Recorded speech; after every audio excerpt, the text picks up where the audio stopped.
Good morning, Saturday morning. Welcome back to the channel and, of course, the Collectors Radio Show. We appreciate everybody tuning in. So, all right, yes, coffee in hand.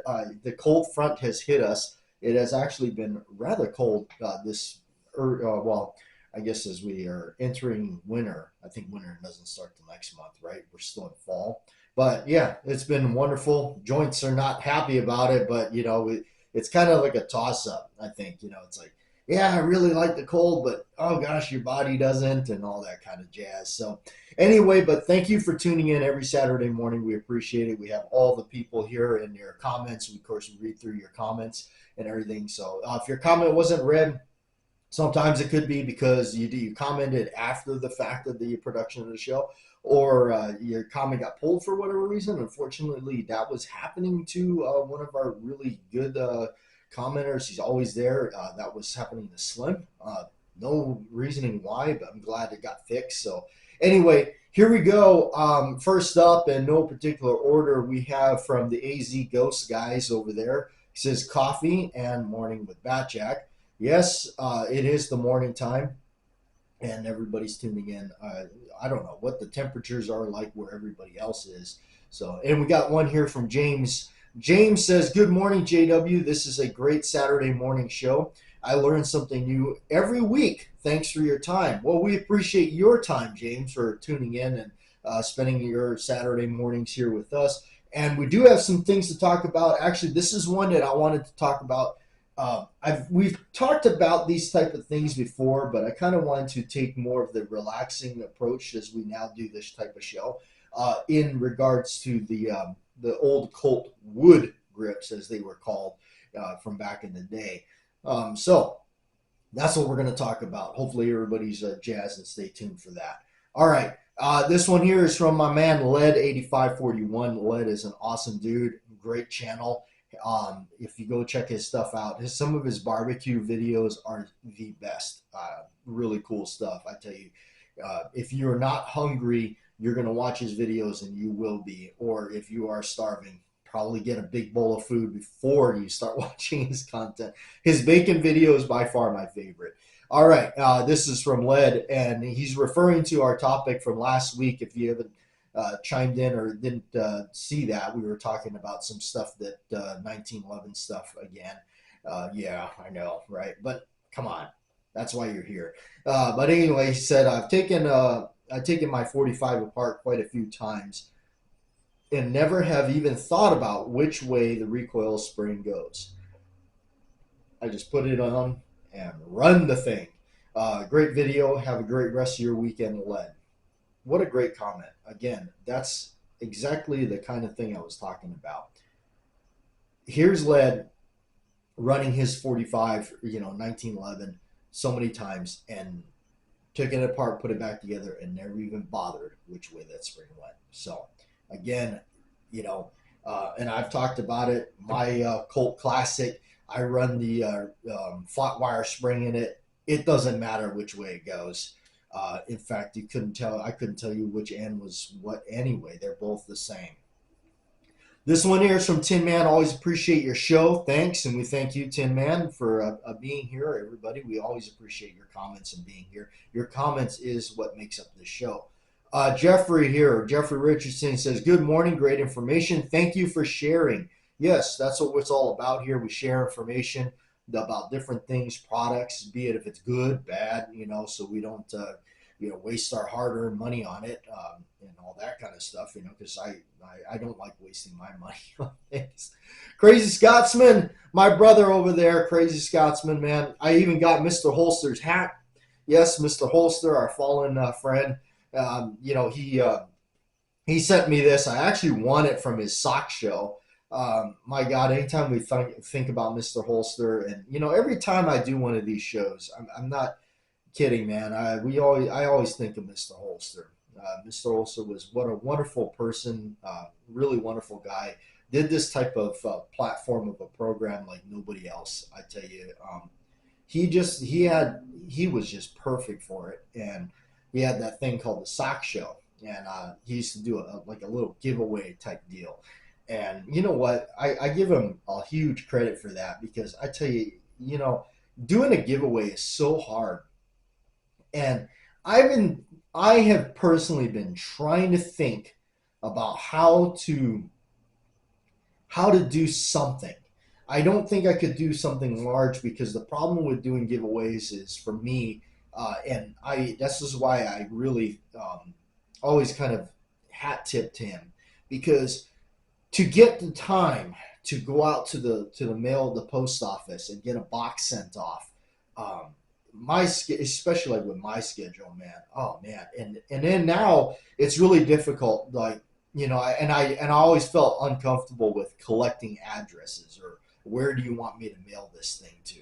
That was always a uncomfortable thing for me. YouTube, the program used to have a private message system on it. They took that away, which that made it so much easier to do because you could PM somebody and exchange stuff that way. But anyway, that's been the whole thing. Is it's so hard to how do you do this? I don't like collecting addresses. I just feel like it's almost like I don't know. I feel it's like invading somebody's, So and that's the last thing I want to do. But I know I don't. Everybody feels different about it. I know there's a select few of us that we have, Crazy Scotsman sent me stuff, and over the years and things like that. So and so have many of other subscribers here, So, but yeah, I've been thinking about, but I don't know. What do you guys think? I thought maybe if it's just something like I can put in an envelope and put a stamp on it and, something, but I don't know. I really don't know how that would work out. So anyway, this one's from Crazy Scotsman. I always crack up at some of the things I've heard and seen over the years in this business. Yes, I've been waiting for your comment because, like me, he has been in the business and this stuff for a very long time. Is unlike any other. Yes, it certainly is, and it's got its own personality. And so many have the I have to be right all the time, no matter how wrong they are. That is a great quote. The other quote that was given to me that I really like is somebody will spend $100 on gas going to all the places to save $10 on a piece. All right. Personally, I've always let someone know. If I don't know, I will try to find them the answer. Yes, that's a good way to look at it too. Try not to just ramble on or make something up, and that's been my problem. Is you get the ego thing is really like oh my gosh, dude, you have such a big ego. You can't admit you're wrong. You can't admit that you don't know.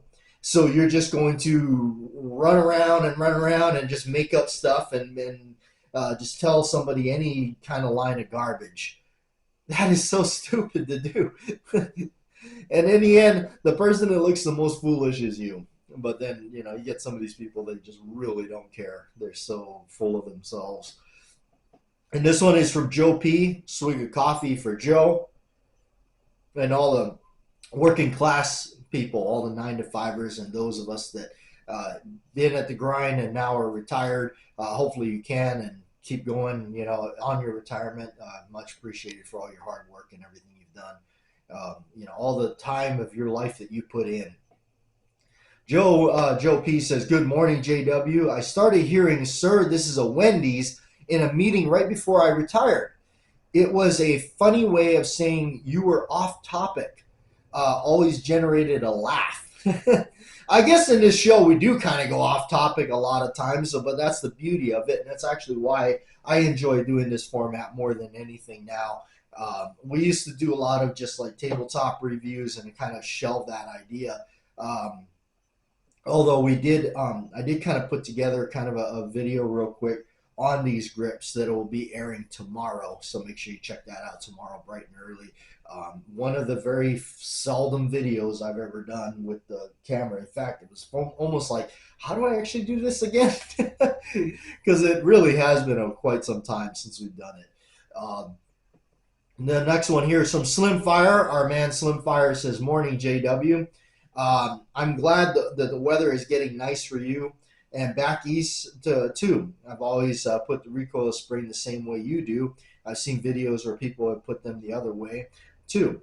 Have a great weekend, Slim. Yes, again, it's kind of one of those things like but I really don't think friction has anything to do with the, reliability or jamming, if you will, or whatnot. So, all right, this one here is from Sean Lee. Good morning, y'all. Great episode today. Not as knowledgeable as you are. I'm not that knowledgeable, Sean. um, Getting to learn something new is appreciated. Coffee in hand. Well, we appreciate that, Sean. What little I do know, I'm always willing to share here on the show.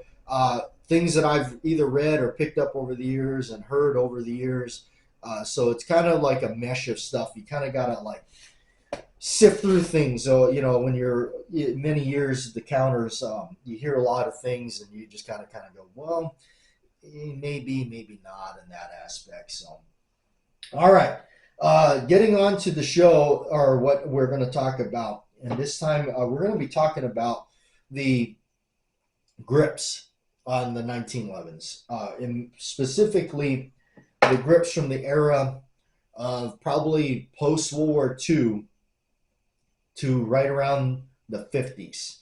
And I think during the 60s, they started to change slightly as the 60s carried on. By the 70s, for sure. What we're talking about is what is known as the Colt wood grips. The Colt wood grips were these grips that they had that had kind of a brown orange type look to them. They swirl around. Tomorrow's video, you'll have a better look at these, what I'm showing you. The brownish orange grips were on these type of guns, and I mean, I don't really know what I remember seeing these, and I just said, that is so cool. I've always been attracted to them. There's something about them. There's something retro about them that I really liked, and it just was like really drawn to them. In a nutshell, I mean, and I mean, when you're not a collector and you're more into the, I guess, the function or whatever you call it, like I've never been one for that. I never bought stuff really because of the function. Like, oh, this would be, great for this or that or whatever. Most of all my buying is I'm a collector first. I've always been a collector first. Shooter has been a secondary thing for me in this realm. I've always been a collector over that. Shooting them has just been a added bonus. Even though I have thinned out my collection, I got rid of things that were just so like, oh my gosh, I would, I had this beautiful royal blue commander commemorative something, one of 400 or whatever it is. Anytime you took it out, you needed like white gloves to handle it and all that. Looking back at that, I got rid of it. Should I have gotten rid of it? Should I have kept it? I don't know, but I kind of didn't like the fact that I like the fact that if I want to shoot it, I can go shoot it. And there's no problem with that. If I wanted to enjoy it at the range and just take it out for a test drive, I could do that. I didn't feel that way with that. So things like that sent them on down the road. And of course, not having the money, I ended up having to, well, what can I trade off to get this new thing? I want one of those new Pythons. What do I trade off? I guess I can get rid of this, and this, and trade them off, and then I can get that. So unfortunately, that is where my, thing is gone, and I haven't really gotten anything new lately at all. I just been, like Scotsman said, money, economy, like him, I've been having to, get therapy and pay for all these treatments from my back because my back is all tweaked out and messed up. I know Scotsman, he'd been sharing some information on his, back issues and everything like that. It really sucks because, I know exactly how you're feeling. I tweaked my back about a month ago, just strained it. And man, I tell you, I'm still recovering. I'm still recovering from it. It just sucks. Like, how do you, it just takes so long. And then it's wonderful when your chiropractor or, your therapist says, well, you're not 25 anymore, and it's like, what the hell, So anyway, there's all that. And see, sorry, this is a Wendy's, I guess. But that's the beauty of these shows. That's why we like them. That's why I like them. I like doing these because we can just really go anywhere. And a great deal is you guys, you folks, everybody that tunes in here and, just enjoys the chat and hanging out. So anyway, back to the grips. Um, they post World War II, and when they started, well, World War II, they introduced a brown panel grip that was plastic or phenolic resin, whatever. It was a brown, reddish brown plastic grip, no nothing on it, just all straight checkered, and those were really cool. A lot of people that don't know that, as companies such as I think the Thesauce company started importing really nice World War II replica 1911s, which I think is one of the best ones on the market now for the money for sure. They were always like, "Oh, what's up with this brown cheap plastic grip?" Actually, what they don't know is that's period correct. That is correct to how they came. If you find that those grips, if you own one of these T-Sauce 1911s and you find that those grips are a little too cheesy for you, you can darken them. I know the ones that I've seen in person, they're kind of a little bit on the lighter brown side. You can darken them. And you can do that by going to the store and getting some fabric dye, like the RIT or whatever, RITE, RITE fabric dye. Get like the brown or the reddish brown, whatever tint you want it to. If you want to do it real correct, you got to kind of juggle between the reddish brown. You got to kind of get red and brown and make it like a little bit. Now that'll give you the correct color, but do it carefully because if you can always darken it, you can't lighten it once you do this. Okay, so you boil up the solution. Give your grips a dip through, just a quick whoosh, and take them out and hose them, in your sink. And be careful wherever you do this because you're literally dealing with permanent dye. And hose it off in the sink or whatever, and just kind of look at it and see where you're at with it. So, and go from there. But anyway, these Colt wood grips, as time would progress, they started doing all these, and I always felt like, how do you get this color? This brown and orange colored grips. You can get things that are similar to it from other companies, but not with the marbling. And that's always been my kind of like, how do you do this?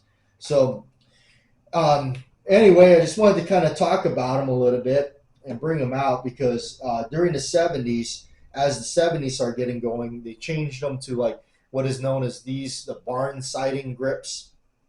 This is actually a pair that's in fairly decent shape considering their age. And then they went on to the True Series 70. This is a True Series 70 with a collet barrel bushing and everything. Beautiful roll marks on this one. They're not washed out. They got the full checkered with the medallion on them. My favorite style grip that they have ever done. Always liked that one. And that's actually one of my favorites because of the movie connections. All I grew up with the Above the Law and all that, so that's kind of the ones, and of course like Sharky's Machine, Burt Carey's one. So, but yeah, that's tomorrow's video. I just kind of showed you these a little bit more close. That brown orange kind of look to it. I was like, what the heck is that?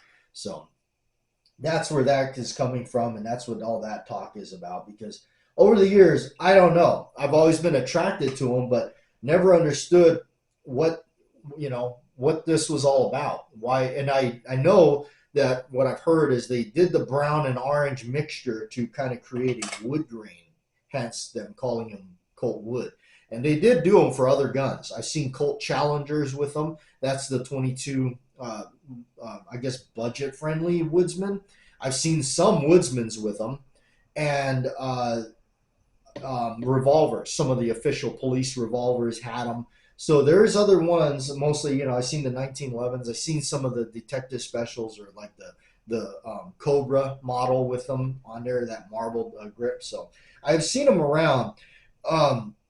The one thing is, if you're trying to go and source them out, you're trying to get a used pair or like an old vintage pair, they're expensive. They're very expensive. And keep this in mind.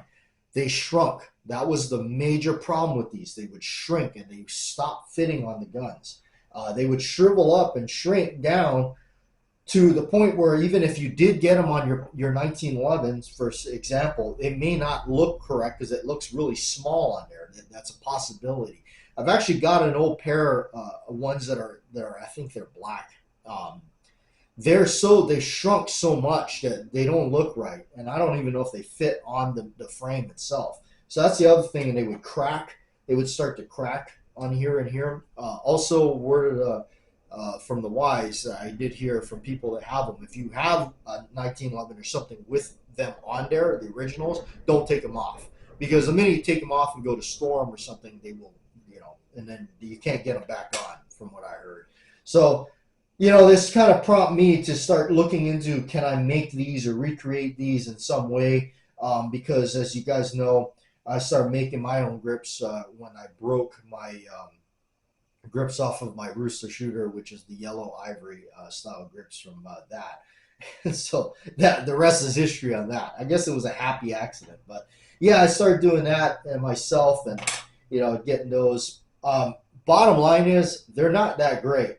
They're really rather shoddy looking, in far as the way they are, and that's just because these things were literally once upon a time just injection molded, from what I understand, and just thrown out there, and there they are. Um, but if you like that retro look like me, this is kind of a must. You kind of like, when I got my classic model with the pre-70 roll mark and everything, I just had to make sure I had these type of grips on it. That's just the way that gun has always remained for me. So anyway, thanks for tuning in this Saturday show. Appreciate it. Don't forget to catch the video tomorrow where you see a close-up of these grips and tell me what you think on there. Like I said, even if I could do something like a small something that I could mail somebody, just as a thank you, mostly, that maybe you can get from the show, from each show that we could do, that would be fun. But then again, it would require you either emailing the channel an address or something like that, or somewhere that I could send it to. I don't know. That's just kind of been a idea that's been on the back burner, entertaining it, but it's mostly to give back to you folks. The big thank you for everything that you folks do. You come in, you've commented on the show, you're always tuning in. So that's mainly the objective to that. So just to make things fun and interesting, and all that. But again, I always feel uncomfortable collecting addresses and things like that. But we'll see. We'll see how it goes. Maybe you guys got some ideas or input on how you feel about that. Anyway, we'll see you next time.